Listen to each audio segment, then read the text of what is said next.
오늘 말씀 제목 함께 따라하겠습니다. 살아갈 힘을 주는 기쁨이 여기 있습니다.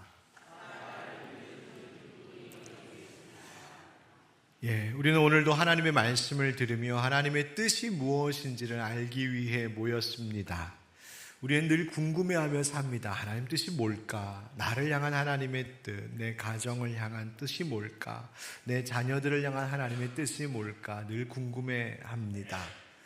때로는 안개 속을 걷는 것처럼 막연하게 느껴지기도 하는 것이 바로 이것인데, 그런데 의외로 성경은 우리를 향한 하나님의 뜻이 무엇인지를 매우 선명하게 말씀해주고 있습니다. 하나님의 뜻이 뭘까? 데살로니가전서 5장 16절부터 18절, 우리가 참 잘 아는 그 말씀 뭐라고 하냐면, 항상 기뻐하라, 쉬지 말고 기도하라, 범사에 감사하라. 그리고 나서 그 다음 이어지는 말씀이 뭐냐면, 이것이 그리스도 예수 안에서 너희를 향하신 하나님의 뜻이니라 하셨습니다. 즉 하나님의 뜻은 무엇이냐면, 가장 먼저 항상 기뻐하라는 것입니다. 때로는 안개 속을 걷는 것 같고 수수께끼 같은 어려운 문제를 푸는 것과 같은 그런 삶의 문제들이 늘 닥쳐와도, 그래도 주님 말씀하십니다. 항상 기뻐해야 된다. 그래도 기뻐해야 된다. 그럼에도 불구하고 기뻐해야 한다. 하나님 말씀하십니다. 빌립보서 4장 4절에서도 주님은 사도 바울을 통하여 말씀하시기를, 주 안에서 항상 기뻐하라. 내가 다시 말하노니 기뻐하라 하십니다. 지금 내가 처한 형편과 상황이 어떠하든지 그것과 상관없이, 지금 나의 모습이 얼마나 초라한지 그것과 상관없이, 내가 지금 얼마나 어렵고 힘든 고통 가운데 있는지 그것과 상관없이, 그 모든 것을 다 뛰어넘어 내가 주 예수 그리스도 안에 있다는 사실만으로도 너희는 기뻐하기를 선택하며 살라고 말씀하시는 겁니다. 내게 예수 믿는 믿음을 하나님이 주신 것, 나를 향한 사랑, 예수님의 그 사랑을 알게 하신 것, 내게 하나님께서 예수 그리스도를 통하여 주신 그 말씀, 그 약속의 말씀들이 있는 것, 그것만으로도 기뻐하기를 멈추지 말라 말씀하십니다. 여러분, 우리가 살면서 기쁨을 누리는 것 얼마나 중요한 일인지 모릅니다. 어떻게 기쁨 없이 살 수 있겠습니까? 13세기 기독교의 대표적 신학자이자 철학자였던 토마스 아퀴나스가 이런 말을 남겼습니다. 어느 누구도 기쁨 없이는 살 수 없습니다. 그러나 그 때문에 영적 기쁨을 빼앗긴 사람은 육체의 쾌락에 넘어가게 됩니다 말합니다. 여러분, 그렇죠? 누구에게나 기쁨이 필요합니다. 살면서 기쁨이 없다면 어떻게 살아가겠습니까? 기쁨은 삶을 감사하게 만들고 우리의 삶을 풍요롭고 활력 있게 만듭니다. 기쁨은 우리로 하여금 그 어려운 삶을 견뎌내게 만드는 힘입니다.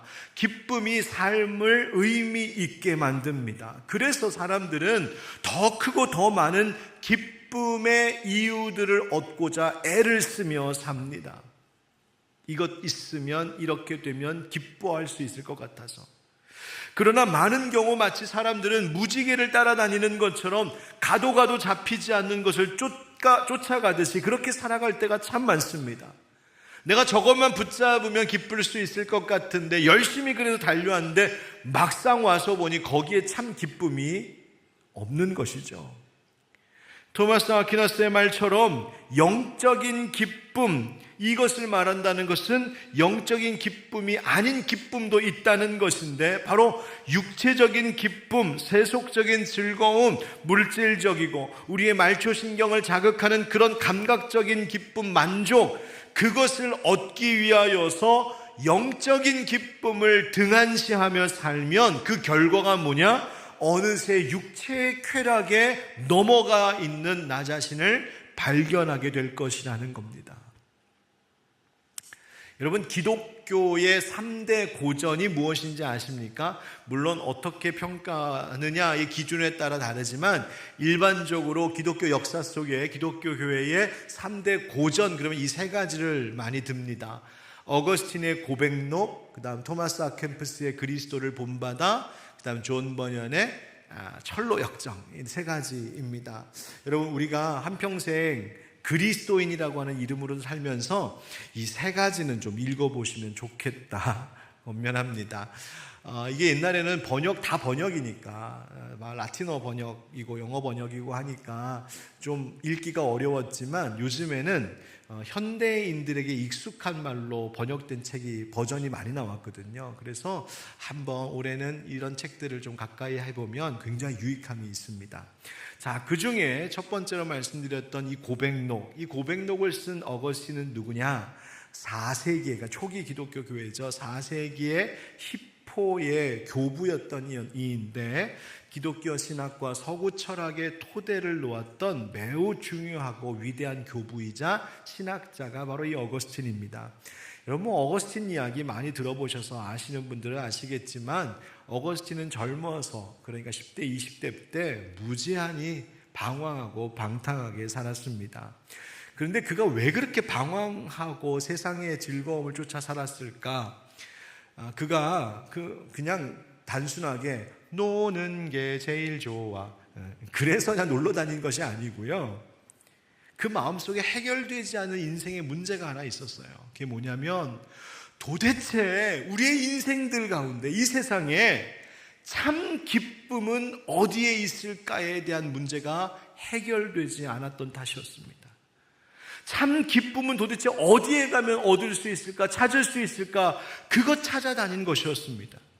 그래서 이것저것 온갖 것을 찾아다니고 구하고 취하며 거기에 기쁨이 있는지를 알고자 했습니다. 때로는 학문에 몰두하기도 하고, 때로는 육체적 쾌락을 탐하기도 하고, 심지어 마니교와 같은 신비 종교에 빠져들기도 합니다. 고백록에 보면 그게 그렇게 방황했던, 기쁨을 찾기 위하여서 방황했던 그 이야기가 고스란히 다 기록되어 있습니다. 그 가운데 어거스틴이 이런 말을 합니다. 나는 내 영혼을 이리저리 끌고 다녔습니다. 그러나 그것을 내려놓을 만한 곳을 찾지 못했습니다. 상쾌한 숲에서도, 흥겨운 놀이에서도, 경쾌한 노래에서도, 달콤한 향기가 진동하는 고서에서도, 멋진 축제에서도, 향락으로 가득 찬 침실에서도, 심지어 책과 시에서도 쉼을 얻지 못했습니다. 어딜 가도 기쁨이 없더라는 겁니다. 다른 장에 보면 친구의 위로의 말도 그의 안에 있던 근본적인 슬픔의 문제를 해결해 주지 못했다고 고백합니다. 명예, 권력, 정욕, 많은 사람들 여기저기 쫓아다니고 붙잡아보고 그거 다 탐해봤지만 기쁨을 줄 수 있을 것 같아서 찾아갔던, 달려갔고 붙잡았던 그 모든 만물들은 결국 한계에 부딪히더라는 겁니다. 결국 찾아오는 것은 슬픔이요 공허함이었다고 고백합니다. 이런 일도 있었어요. 어느 날 이 어거스틴이 밀라노의 한 거리를 걷고 있는데 저기 보니까 불쌍한 거지 하나가 지나가더랍니다. 근데 이 거지가 술에 취하고 동전 몇 개를 얻어서 그거 쥐고는 희죽희죽 웃으면서, 이게 취했으니까 희죽희죽 웃으면서 노래 부르면서 행복하게 걸어가더라는 거예요. 그것을 본 어거스틴이 저 친구가 나보다 낫네 그랬다는 거예요. 그 마음속에 그런 마음이 들었다는 거예요.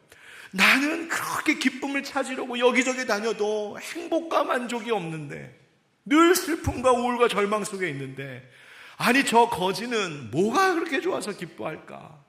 물론 그 거지가 역시 진정한 기쁨을 찾았던 것은 아니지만 그런 마음이 어거스틴에게 들 정도로 낙심해 있었어요. 그런데 이 어거스틴이 수없는 방황과 슬픔 속에 있다가 결정적으로 회심하게 되는 계기가 있었죠. 여러분 많이 들어본 이야기입니다. 어느 날 아이들이 놀면서 부르는 노랫소리가 정원 밖에서 들립니다. 톨레레게 톨레레게. 그게 무슨 뜻이냐면 집어들어 읽어라, 집어들어 읽어라. 아이들 노랫소리였어요. 그런데 그 아이들의 노랫소리가 그날은 그 노랫말이 자기에게 찾아오는 하나님의 말씀 같은 거예요. 그래서 서재에 들어가서 성경을 펼쳐 집어들고 읽었습니다. 그리고 거기서 그의 인생을 변화시키는 결정적인 말씀을 하나 만나게 되죠. 그것이 로마서 13장의 말씀입니다. 우리 한번 같이 읽어보실까요? 시작. 낮에와 같이 단정히 행하고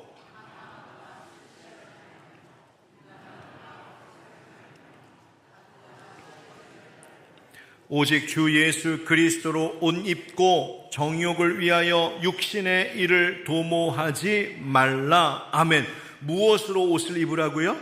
오직 주 예수 그리스도로 옷 입고, 예수 그리스도로 옷 입는다는 것은 그 예수 그리스도 안에 있다는 이야기 아니겠습니까? 즉 어거스틴이 이 말씀 속에서 그렇구나 깨달은 겁니다.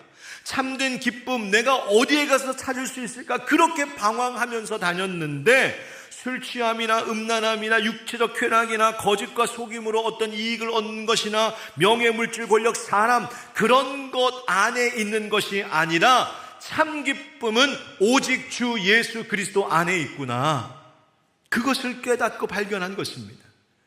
그래서 이 고백 다음에 다음과 같은 말을 합니다. 내가 그 구절의 마지막 단어를 읽는 순간 모든 염려에 대해 힘을 주는 환한 빛이 내 마음에 들어와 내 안에서 모든 의심의 그림자를 몰아냈습니다. 이 로마서 13장의 말씀을 만나고는 그 안에 진정한 기쁨이 차오르기 시작했다는 거예요. 사랑하는 형제자매 여러분, 우리가 기쁨을 추구하는 것, 그것 틀린 것, 잘못된 것 아닙니다. 우리는 극단적인 금욕주의를 말하는 사람들이 아닙니다. 우리는 기쁨이 필요합니다. 그러나 무엇이 가져다 주는 기쁨을 우리는 구하며 사느냐가 삶의 방향과 결과를 다르게 만듭니다. 여러분은 무엇이 주는 기쁨을 구하며 살고 계십니까? 어디에 가서 우리를 만족하게 할 만한 참 기쁨을 얻으려 하십니까? 이제 설 명절 연휴 동안에 여러 가족들을 만날 텐데, 여러분 덕담 한마디씩들 하시겠죠. 뭐라고 하시겠습니까? 올 한 해 가족들에게 어떤 기쁨이 있기를 원한다라고 여러분 기원하시겠습니까? 오늘 본문에 보니까 하나님께서 느헤미야의 입을 통하여서 우리가 어떤 기쁨을 추구하며 살아야 되는지를 분명히 말씀하십니다. 근심하지 말라. 여호와로 인하여 기뻐하는 것이 너희의 힘이니라. 아멘. 오늘 말씀을 통하여서, 바로 이 말씀 통하여서 도대체 그 여호와 하나님으로 인하여 기뻐한다는 기쁨이 무엇인지 우리 그것을 한번 같이 생각해보고 그 기쁨으로 새 힘을 얻는 이 시간이 되기를 예수님의 이름으로 축원드립니다. 한번 따라하겠는데요, 세 가지 기쁨을 얘기할 텐데 첫 번째 따라합시다. 예배의 기쁨. 여러분 오늘 말씀 배경은 무엇이냐면요, 느헤미야입니다. 느헤미야 어떤 사람이었느냐, 당시 페르시아 제국의 아닥사스다라고 하는 왕의 술 맡은 관원장이었어요. 술 맡은 관원장이라고 하는 것은 왕의 지근거리에서 그 왕을 조언하고 또 왕의 여러 일들을 보좌하고 그분의 뜻을 받들어 일을 행하는, 그래서 중요한 여러 가지 일들을 맡을 정도로 왕으로부터 신임을 두텁게 입은 자가 바로 이 술 맡은 관원장, 바로 느헤미야가 그런 사람이었습니다. 그런데 하루는 자기 민족의 땅 예루살렘의 소식이 들려오죠. 지금 예루살렘 형편이 말이 아니라고, 예루살렘이 지금 성벽이 무너져 내리고 그 성읍이 회파되고 거기서 사람이 살 수가 없는 지경이 되었다고. 그 이야기를 들은 느헤미야가 가슴이 찢어집니다. 그래서 근심하며 슬피 울며 금식하고 기도합니다. 하나님의 도우심과 섭리 속에 느헤미야가 예루살렘을 가게 되죠. 그리고 그곳에서 백성들과 함께 그 무너진 회파된 예루살렘 성벽과 문을 재건하기 시작합니다. 어려움도 있었습니다. 외부의 조롱도 위협도 있었어요. 그럼에도 불구하고 느헤미야는요 열심히 백성들과 일합니다. 한 손에는 무기를 들고 한 손에는 그 공사하는 도구를 들고 백성들과 함께 성벽을 하나하나씩 다시 쌓아 올라가기 시작합니다. 대적들의 음모도 있었고 협박도 있었어요. 경제적인, 물질적인 문제에도 부딪히기도 합니다. 그러나 흔들리지 않고 하나님 주신 그 사명 위하여서 꿋꿋이 백성들과 함께 나아가다 결국 그 예루살렘 성벽을 재건하기를 완공하게 됩니다. 이 위대한 일을 다 마친 이 백성들, 그런데 이 백성들이 그것을 해놓고 궁금함이 일어납니다. 하나님 왜 우리에게 이거 하게 하셨을까? 그래서 백성들이 수문 앞 광장에 모입니다. 여기서 수문이라고 하는 것은 그들이 이제 다시 재건한 예루살렘 성벽 가운데 동쪽에 있는 벽에 있는 문 이름이 수문입니다. 그 수문 앞에는 넓은 광장이 있어서 이 예루살렘 성읍의 백성들이 함께 모여서 무언가를 할 때, 집회를 한다든지 뭔가를 해야 할 때 그 광장에 모였어요. 그래서 그날도 이 백성들이 예루살렘 수문 앞 광장에 쫙 모여서 학사 에스라를 찾습니다. 학사 에스라는 누구일까? 바로 이런 사람인데요. 바벨론 포로 귀환 후에 하나님의 율법을 가르치고 백성의 신앙 회복을 이끌었던 제사장 겸 율법에 능통했던 율법학자. 그래서 히브리어 성경을 보면 학사라고 하는 이 말, 사실은 서기관을 이야기하는 것입니다. 하나님 율법에 능통한 사람이었어요. 그에게 와서 백성들이 요청합니다. 우리 이스라엘 민족에게 명하여 주셨던 모세를 통하여 주신 그 율법책을 가져와 주십시오. 그 말은 우리 율법의 말씀을 좀 듣기를 원합니다. 그런 거예요. 그래서 백성들이 그것을 요청하자 성경에 보니까 그 장면을 자세하게 묘사해 두었는데, 에스라가 특별히 지은 나무 강단, 이런 나무 강대상 같은데 딱 서고 양옆에 13명의 사람들이 쫙 섭니다. 그 사람이 누구인지는 잘 몰라요. 제사장급의 사람인지 그 백성들에게 좀 영향력이 있는 지도자급의 사람들인지 그건 정확히 알 수 없지만, 그 사람들과 앞에 딱 서서는 하나님 율법의 말씀을 펼쳐 읽기 시작합니다. 새벽부터 정오까지 남녀노소 모두가 그 말씀을 듣기 시작합니다. 그때의 모습을 성경이 생생하게 증언하는데 바로 오늘 본문 5절 6절의 말씀입니다. 에스라가 모든 백성 위에 서서 그들 목전에 책을 펴니 책을 펼 때에 모든 백성이 어떻게 했다고요? 일어서니라. 그 다음 에스라가 위대하신 하나님 여호와를 송축하며 모든 백성이 손을 들고 아멘 아멘 하고 응답하고 몸을 굽혀 얼굴을 땅에 대고 여호와께 경배하니라. 아멘. 여러분, 이 성경을 보면 참 재밌습니다.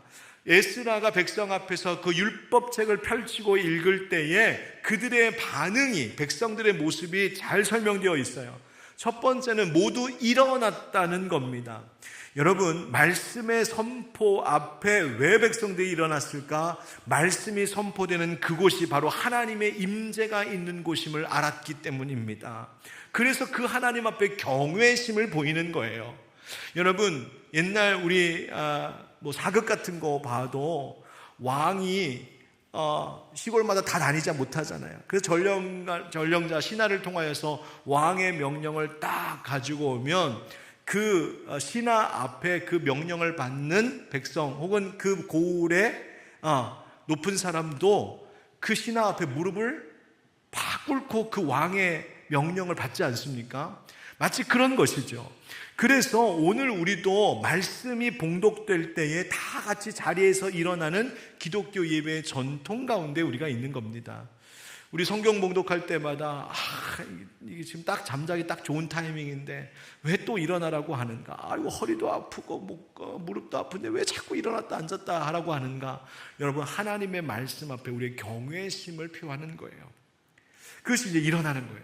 자, 일어나서 백성들이 말씀을 듣습니다. 에스라가 말씀을 읽고 전하다가 감격하여 여호와 하나님을 송축했다 합니다. 하나님의 위대하심을 찬송했다는 말입니다.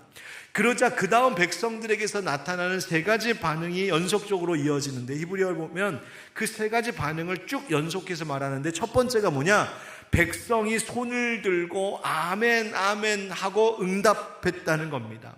여러분, 아멘의 뜻이 뭔지 아시죠? 모르고 지금까지 아멘 하신 건 아니시죠? 네, 맞습니다, 그런 뜻이에요. 맞습니다, 그렇게 될 줄 믿습니다, 저도 동의합니다. 손 들고 아멘 아멘 했다는 거예요. 말씀 들을 때에. 우리도 한번 연습 한번 해볼까요?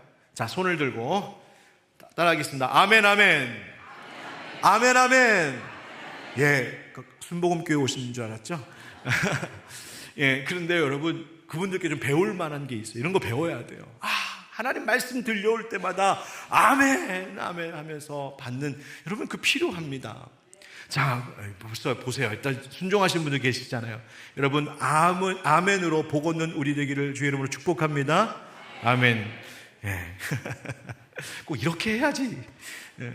자, 그리고 나서 나오는 장면이 뭐냐면 몸을 굽혔대요. 몸을 굽혔다는 건 절대적인 복종을 표현합니다. 그리고 나서 얼굴을 땅에 대고 여호와께 경배했다. 하나님께 납작 엎드려서 나를 낮은 자로 낮추며 전심으로 겸손히 하나님을 경배했다는 말이에요. 여러분, 이 5절과 6절에 나오는 말씀을 종합하여 보면 이게 지금 뭐 하고 있는 겁니까? 하나님께 예배드리고 있는 거예요. 예배드리고 있었어요. 여러분, 여호와를 즐거워한다는 것, 여호와를 기뻐한다는 것은 무엇일까요? 그 첫 번째는 그분께 예배하는, 그분께 경배하는 것을 통하여 누리는 기쁨을 의미합니다. 여러분, 예배 가운데 누리는 기쁨 도대체 무엇입니까? 도대체 예배의 기쁨이라는 게 뭘까요? 여러분들은 오늘 교회에 예배드려 나오실 때 어떤 기쁨을 기대하며 나오셨습니까? 화려하고 현란한 무대를 기대하셨습니까? 시나리오 각본대로 잘 짜여진 연출을 여러분 기대하셨습니까? 듣기 좋은 웅장한 음악을 기대하셨습니까? 여러분, 듣기에 좋은 설교자의 연설이나 퍼포먼스를 기대하셨습니까? 아니면 많은 사람들이 함께 한 자리에 모여서 우리의 결집력을 보면서 야, 우리가 파워가 있네, 우리에게 있는 인간적인 파워를 경험하고 즐기며 자랑하기 위하여서 그것을 기대하며 오셨습니까? 아니면 예배드리고 말씀을 들을 때에 내 속을 시원하게 해주는 어떤 정치적인 발언을 기대하며 어떤 신념들, 어떤 사상들에 대해서 이야기할 때 아유, 목사님 생각하고 내 생각하고 똑같네, 아, 내가 틀리지 않았어, 그래, 이 나라 지금 이 세상, 이 정부, 이 정치, 이 형편, 이 사회, 아, 이렇게 바라보는 게 맞지, 아, 내 생각이랑 똑같네, 자기 위로 자기 확신 가지려고 그것 기대하며 예배의 자리에 오셨습니까? 여러분, 예배는 그런 기쁨을 말하는 것이 아닙니다. 예배를 통하여 누리는 기쁨이란 한마디로 요약하여 말씀을 드리자면 그것은 하나님을 만나는 기쁨입니다. 하나님 만나는 기쁨. 그리고 우리 주 예수 그리스도 그분으로 옷을 입고 그분 안에 거하는 기쁨을 누리는 것이 예배의 기쁨입니다. 여러분, 그것은 또 무엇일까? 예수 안에 거하며 하나님 만나는 기쁨이란 무엇을 말하는 것일까? 그것은 내가 죽고 그분이 사시는 것입니다. 마르바 던이라고 하는 유명한 여성 예배학자가 있는데요, 그분이 쓴 책 가운데에 우리말로 번역되기를 제목이 예배 소중한 하늘보석, 이런 제목으로 나온 책이 있습니다. 이거 예배 전공하는 사람들이 읽는 책이에요. 너무 어려우니까 안 읽으셔도 돼요. 제가 대신 읽고 설명해 드리는 거예요. 자, 그런데 그 책에 보면 이 말바던이라고 하는 사람이 이렇게 이야기하면서 시작합니다. 예배는 우리를 죽일 수도 있습니다. 여러분, 사실 예배 드릴 때 어떤 마음으로 오세요? 살고 싶어서 나오신 거 아니에요? 일주일 동안 살면서 죽을 것 같아서, 가정에서, 직장에서, 이 세상의 여러 가지 일들 속에서 지치고 쓰러져 죽을 것 같아서 나 살고 싶어요 하는 마음으로 예배 나오지 않으셨습니까? 그런데 이 예배학자는 아니요, 예배는 우리를 죽일 수도 있음을 알아야 됩니다. 예배가 우리를 죽일 수 있어야 그게 바른 예배입니다, 이렇게 말해줍니다. 왜? 무엇 때문에? 바로 하나님보다 세상을 더 사랑했던 나, 마치 하나님을 일회용 용품 쓰듯이 필요할 때 뽑아 썼다가 다 쓰고 나면 내팽개쳐 버리는 그렇게 완악하고 악한 나, 욕심과 이기심과 염려, 근심, 분노, 고집, 나태함, 편협한 생각, 이와 같은 늪에 빠져서 허우적거리던 나, 그런 내가 십자가 위에서 예수님과 함께 죽는 것, 여러분, 그것이 우리 기독교의 예배라는 겁니다. 그러면 어떤 일이 벌어질까? 예수님과 함께 나의 그 옛사람이 죽어버리면 내 안에서 예수와 함께 다시 사는 역사가 일어날 줄 믿습니다. 그 기쁨을 누리는 것이 예배입니다. 일주일 동안에 슬프게만 했던 세상의 모든 것들로부터 빠져나와 거기에 젖어 있었던 나는 죽고 이제 말씀 속에서 깨달음 얻고 주님 만남으로 다시 내 안에 예수 그리스도로 인한 그 은혜와 사랑이 채워졌을 때에, 그래서 내가 다시 살아나는 내 영혼을 느낄 때에 거기서 찾아오는 영적인 기쁨, 여러분 그것을 누리는 것이 예배입니다. 여러분, 예배의 기쁨은요, 눈으로 보고 귀로 듣는 그저 육신의 감각으로만 경험되는 재미가 아니라 바로 이곳에 현존하고 계시는 하나님, 지금 예배하는 이곳 가운데 함께하고 계시는 성령님, 그분 앞에 엎드려 예배할 때 주님께서 하늘로부터 주시는 영적인 기쁨이 체험되는 자리가 바로 우리의 예배가 되어야 할 줄 믿습니다. 여러분, 그런 예배의 기쁨을 추구하고 누리고 계십니까? 여러분, 어떤 마음으로 이 예배 가운데 오셨습니까? 그냥 주일에 예배 안 오면 한 주 동안 괜히 찝찝하니까 오셨어요? 예배 빠지면 괜히 벌 받을 것 같아서 오셨어요? 혹시 오늘 예배 오신 분들 중에 내가 가정의 평화를 위하여서 내가 예배 안 오면 괜히 안사람한테 그냥 눈치 보이고 집안 시끄러워지니까 나는 그냥 가정의 평화를 위하여서 자리 지키려고 왔습니다. 혹시 여기 그렇게 앉아 계신 분들 계세요? 예, 그것도 고맙긴 한데 여러분, 아닙니다. 예배의 기쁨은 그런 것 아닙니다. 예배의 기쁨은 내가 죽고 내 안에 예수가 다시 살아나는 역사, 여러분 그것이 예배의 기쁨인 줄 믿습니다. 오늘 온라인으로 지금도 예배하는 분들이 많으시죠. 아마 지금도 온라인 영상을 통해 예배하는 분들 계실 거예요. 아마 여러 상황 때문인 줄 압니다. 건강 때문에 못 오시는 분도 계실 테고요, 또 여러 멀리 어디 가 계신 분도 계실 줄 압니다. 예. 그런데 여러분, 오셔서 예배하실 수 있는 분이라면 제가 다시 한번 강력하게 그리고 간절히 권고합니다. 올해 예배를 회복하십시오. 더 미루지 말고 이곳에 오셔서 예배하십시오. 여기에 바로 주님과 함께 죽고 주님과 함께 다시 사는 그 기쁨이 있을 줄 믿습니다. 그게 우리를 살게 하는 거예요. 두 번째, 여호와로 인하여 기뻐한다는 것은 뭘까? 따라하겠습니다. 깨달음의 기쁨. 오늘 7절 말씀에 보면 여러 어려운 이름들이 쭉 나오죠. 아마 레위 사람들인 것 같습니다. 그래서 7절 하반절에 보면 레위 사람들은 백성이 제자리에 서 있는 동안 그들에게 율법을 깨닫게 하였답니다. 8절에 하나님의 율법책을 낭독하고 그 뜻을 해석하여, 다른 번역에는 또 통역하여 이렇게 해도 되는데, 백성에게 그 낭독하는 말씀을 다 깨닫게 했다. 뭐 하게 했다? 깨닫게 했다고요. 백성들이 수무나 광장에서 에스라가 낭독해주는 그 말씀, 율법의 말씀을 듣는데 그 말씀이 무슨 뜻인지를 알아야겠잖아요. 그래서 레위 사람들, 그 율법에 능통한 사람들이 그 군중들 무리 속에 들어가서 그 사이사이를 다니면서 그들이 궁금해 알고 싶어하는 그 율법의 말씀을 해석해주고 설명해주고 적용시켜주고 이해시켰다는 거예요. 마치 목사가 성경 공부 인도하는 것처럼, 마치 우리 교회 학교 아이들 선생님들이 아이들에게 성경 말씀 가르쳐주는 것처럼, 마치 목자가 목원들에게 1:1 양육자가 동반자에게 하나님의 말씀을 가르쳐주듯이 이 레위 사람들이 쫙 흩어져서 구석구석 다니면서 사람들에게 하나님의 말씀을 깨닫게 했다, 이해시켰다는 겁니다. 무엇을? 하나님을 이해시키기 시작했어요. 하나님을 이해하기 시작했어요. 자기들의 민족에게 하나님이 어떤 일을 행하셨는지, 무엇을 원하셨었는지, 그런데 자신의 민족과 조상들이 무슨 죄를 졌는지, 그래서 왜 자기들이 바벨론 포로로 잡혀갔어야 했는지, 그럼에도 불구하고 하나님께서 선택하신 자기 백성들을 어떻게 사랑하시고 보호하시고 구원하셨는지 말씀을 해석하여 듣기 시작할 때 그것이 깨달아지기 시작했어요. 여러분, 이 느헤미야와 에스라 시대의 이 예배로 인하여 우리 기독교 예배가 그냥 제의적인 예배, 제사의 행위 중심의 예배가 아니라 말씀 중심의 예배가 된 것입니다. 이것이 전통이에요. 말씀 듣는 것이 바로 예배라고 하는 전통이 시작되었어요. 그 말씀을 듣자, 깨닫게 되자 백성들에게 어떤 반응이 일어나냐면 9절 보세요. 백성이 율법의 말씀을 듣고 그 다음 뭡니까? 다 우는지라. 울었답니다. 울었답니다. 왜 울었을까요? 회개한 것이죠. 애통해하면서 통회한 것입니다.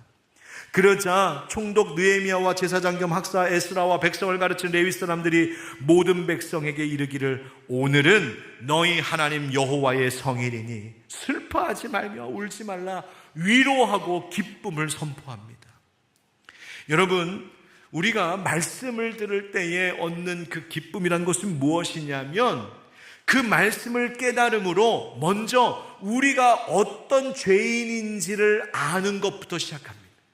그래서 그 말씀 앞에 우리의 민낯이 드러나고, 그래서 그 죄인된 나로 인하여서 애통해하고 울며 회개하는 것, 그 진정한 슬픔을 지나고 나서야 하나님 주시는 참된 기쁨을 얻습니다. 어떤 기쁨?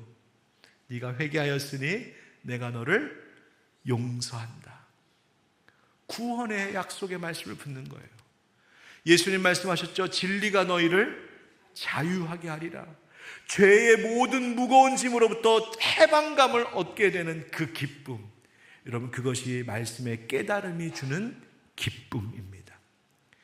헤르만 헤세라고 하는 사람이 쓴 책 가운데 언젠가 한번 소개했었는데요, 삶을 견디는 기쁨이라는 책이 있는데요, 그 삶을 견디는 기쁨이라는 책에서 헤르만 헤세가 지식과 지혜의 차이를 이야기합니다.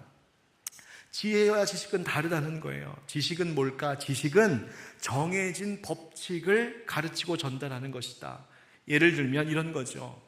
1 더하기 1은, 여러분 또 귀요미 할 뻔했죠. 아니고 1 더하기 1은 2. 그 다음 해가 동쪽에서 뜨고 서쪽으로 진다와 같이 정해진 법칙을 가르치고 배우는 것이 지식이다. 그런데 지혜는 그렇게 되는 것이 아니라 삶을 통하여 얻게 되는 거라고 이야기합니다. 그러면서 이런 말합니다. 삶이 무엇이고 사랑이 무엇인지 삶 속에서 깨닫지 못하면 삶을 진정으로 사랑할 수 없다. 삶 속에서 지혜를 깨우쳤을 때, 그래서 지식이 지혜와 연결될 때 우리의 가슴을 데우고 눈을 뜨게 만들어서 우리가 도약할 수 있도록 어깨에 날개를 돋게 해준다. 그게 지혜다. 여러분, 삶을 사는 기쁨, 삶을 견디게 하는 기쁨, 살아갈 수 있는 힘을 주는 그 기쁨이 어디서 오는가 봤더니 지혜를 깨닫는 것인데, 그 지혜를 깨닫는 것은 어떻게 가능할까? 삶을 살아가는 동안에 얻는다는 거예요. 그렇다면 우리는 어떻게 지혜를 얻을 수 있을까? 바로 우리의 삶을 창조하신 하나님께로부터 우리는 지혜를 얻게 되는 줄 믿습니다. 말씀을 깨달을 때 우리의 가슴이 뜨거워지고 우리의 눈이 열리게 되고 하나님 예비하신 은혜의 창공을 날아오를 수 있는 날개를 얻게 되는 것이죠. 사랑하는 성도 여러분, 올 한 해 어떤 목표를 세우셨습니까? 올해 어떤 목표를 세우셨어요? 바라기는 말씀의 깨달음 얻기를 구하는 그 기도 제목이 우리 가운데 있기를 간절히 소망합니다. 그래서 하나님, 우리 주님의 사랑이 어떠함이, 그분의 사랑의 높이와 길이와 너비가 어떠한지를 주님 내가 더 알게 해 주십시오. 여러분, 그것을 구할 때에 하나님이 말씀 깨닫는 은혜 주시고 그 지혜로 말미암아 삶의 기쁨이 주는 힘 얻게 될 줄 믿습니다. 마지막으로 따라하겠습니다. 나눔의 기쁨. 느헤미야가 이 말씀의 깨달음 가운데 있는 백성들에게 기쁨을 선포하면서 뭘 하게 하냐면 기쁨의 잔치를 열게 합니다. 10절, 느헤미야가 또 그들에게 이르기를 너희는 가서 살찐 것을 먹고 단 것을 마시되 준비하지 못한 자에게는 뭐하라? 나누어 주라. 이날은 우리 주의 성일이니 근심하지 말라. 여호와로 인하여 기뻐하는 것이 너희의 힘이니라. 여호와로 인하여 기뻐하는 것이 너희의 힘이니라. 그러니 근심하지 말고 기뻐하라. 즐거워하라. 그런데 가서 먹고 마시며 나누어 주어라. 너희들만 먹지 말고 준비되지 않은 자, 없는 자, 가난한 자, 연약한 자들에게 너희들의 있는 것을 나누어 주라 합니다. 자, 그러자 12절 우리 한번 같이 읽죠. 12절 시작. 모든 백성이 곧 가서 먹고 마시며 나누어 주고 크게 즐거워하니 이는 그들이 그 읽어 들려준 말을 밝히 알미라. 아멘. 하나님의 말씀을 듣고 또 배워서 깨닫고 나니까 그 다음 나타나는 반응이 자기들에게 주어진 있는 것들을 함께 나누어서 먹고 마시며 그 기쁨을 공유하는 것이었다는 거예요. 여러분, 하나님의 말씀을 내가 깨달았는가, 내가 은혜를 받았는가를 알 수 있는 방법이 뭐란 말입니까? 말씀 듣고 돌아갔을 때에 내가 받은 그 은혜를 나누고 있는가, 내게 주신 물질과 내게 주신 어떠한 것들을 나누는 삶을 살고 있는가, 그것을 보면 내가 진리를 깨달았구나 아니구나를 판단할 수 있다는 거예요. 얼마 전 소천하신 안양 샘병원의 박상은 박사님이라는 분이 계십니다. 이 선생님은 우리 장로신학대학교에서 기독교 교육을 가르치는 박상진 교수님의 형님이시기도 하신데, 이분 돌아가시고 나서요, 기독교와 언론들 많은 분들이 공의하신 말씀이 뭐냐면, 그 박사님은 참 의사하셨어. 그 얘기 다 합니다. 왜 그랬을까? 이분은요, 뭐라고 늘 얘기하면 생사의 갈림길에서 그렇게 죽어가는 사람들, 그분들 곁에 있어주라고 하나님이 자기를 의사로 부르셨다. 그래서 그분들 곁에 있어주는 것, 그것이 내게 가장 큰 보람이라고 말씀하세요. 자기에게 있는 의수를 그저 병원 운영하는 데만 쓰지 않으셨어요. 우리나라뿐만 아니라 아프리카와 같은 극빈 지역에 가서 보건의료, 지역개발, 현지 의료인 양성하는 일 등 어렵고 힘든 전 세계에 있는 자들을 위하여 헌신하고 의수를 나누어주고 물질과 시간을 헌신하면서 하나님 나라와 복음을 위해 사셨다가 가신 분이 바로 이 박상은 선생님이에요. 정말 대단한 분이세요. 그런데 그분께서 이런 말씀을 하셨더라고요. 인생을 즐겁고 재미나게 사는 것, 즉 기쁨을 갖고 사는 것은 우리 건강에 큰 도움이 된대요. 건강에. 웃을 때 몸의 모든 근육이 활발히 움직여지고 엔돌핀을 비롯한 여러 호르몬을 분비해 스트레스를 말끔히 씻어주는데, 그런데 우리에게 즐거움과 재미를 안겨주는 것, 즉 기쁨에는 두 가지 종류가 있다는 겁니다. 하나는 이분의 표현에 의하면 하나는 쾌락이고 하나는 희락이라고 말합니다. 쾌락은 뭐냐? 그분이 하신 말 그대로 읽게요. 쾌락은 컴퓨터 게임이나 자위 행위를 하고 난 후 느끼기도 하고, 오락이나 도박을 한 뒤에, 그리고 값비싼 물건을 소유했을 때 느끼기도 합니다. 하지만 이러한 쾌감은 단순 자극으로 말초적 본능을 만족시키며 곧 사라져버리고 오히려 허망함을 느끼게 합니다. 쾌락, 육체적인 쾌락, 이것은 그냥 그 결과가 허망함이랍니다. 허망함. 그런데 반면에 희락은 어떤가? 이 희락이란 육체뿐만 아니라 영혼의 종합 자극으로 환경에 좌우되지 않는 기쁨의 근원을 가지며 오랫동안 지속된다. 진리를 깨달을 때, 그리고 보십시오. 그 기쁨이 어디서 오는가 봤더니 진리를 깨달을 때, 그리고 어려운 이웃을 섬길 때 누리는 행복감은 하나님의 선물인 것입니다. 우리의 건강을 지켜주는 것은 그런 말초적인 육체적 쾌락이 아니라 바로 이러한 희락, 진리를 깨달을 때 얻는 기쁨, 어려운 이웃을 섬기고 나눌 때 느끼는 그 기쁨이 우리의 건강을 지켜준답니다. 여러분, 의사 선생님이 하신 말씀이에요. 목사가 하는 말은 못 믿어도 의사 선생님이 하신 말씀을 믿으셔야 돼요. 여러분, 하나님 주시는 기쁨, 그것은 나눌 때에 있습니다. 예배를 통하여서 얻은 기쁨, 나눌 때에 있습니다. 말씀의 은혜 얻었을 때 나눌 때에 그 기쁨이 있습니다. 하나님께서 내게 어떤 필요한 것들을 공급하셨다면 그것이 나만을 위해서 주신 것이 아니라 서로 나누라고 주신 것임을 잊지 말아야 됩니다. 여러분, 이번 명절 연휴 동안에 가족들 만나시죠? 지인들 만나시죠? 나누시기를 바랍니다. 말씀 나누시고요, 은혜 나누시고요, 예수님 사랑 나누십시오. 예수님 전하셔야 합니다. 그리고 하실 수 있거든 시간과 물질로도 나누고 섬기십시오. 그러면 하나님께서 우리에게 기쁨 주신다 하십니다. 여러분, 여호와로 인하여 기뻐하는 것 너의 힘이라고 하는 이 말은 공동번역에 보면 여호와 하나님을 기뻐하면, 그분을 즐거워하면 그분이 너희를 지켜주시리라 말씀하십니다. 여러분, 여호와 하나님을 기뻐하는 그 기쁨, 그래서 내가 기분 좋아 그래서 힘이 나는 게 아니라 여호와 하나님을 기뻐하는 것이 내 삶의 최고의 기쁨입니다 하고 여기며 사는 자들을 하나님이 지켜주신다는 것입니다. 느헤미야가 말합니다. 오늘은 너희 하나님 여호와의 성일이니 슬퍼하지 말아라, 기뻐해라. 여기서 성일이 도대체 무슨 날이었길래 그런가 하고 성경을 찾아보니 이날이 나팔절이었습니다. 나팔절은 유대 민간력으로 새해의 첫날입니다. 여러분, 이제 올해 우리가 부정으로, 음력으로 새해 첫날 설을 맞이하게 되는데, 여러분, 세상의 다른 어떤 기쁨이 아닌 예배의 기쁨, 말씀 진리를 깨닫는 기쁨, 그리고 서로 그 사랑을 나누는 기쁨, 그 기쁨을 추구함으로 네가 참으로 여호와 하나님을 기뻐하는 자들이구나. 너희 가정이 정말 하나님을 기쁨으로 여기는 자들이구나. 그러니 내가 너를 지켜주겠다. 내가 너희 가정과 자녀와 가문을 지켜주겠다.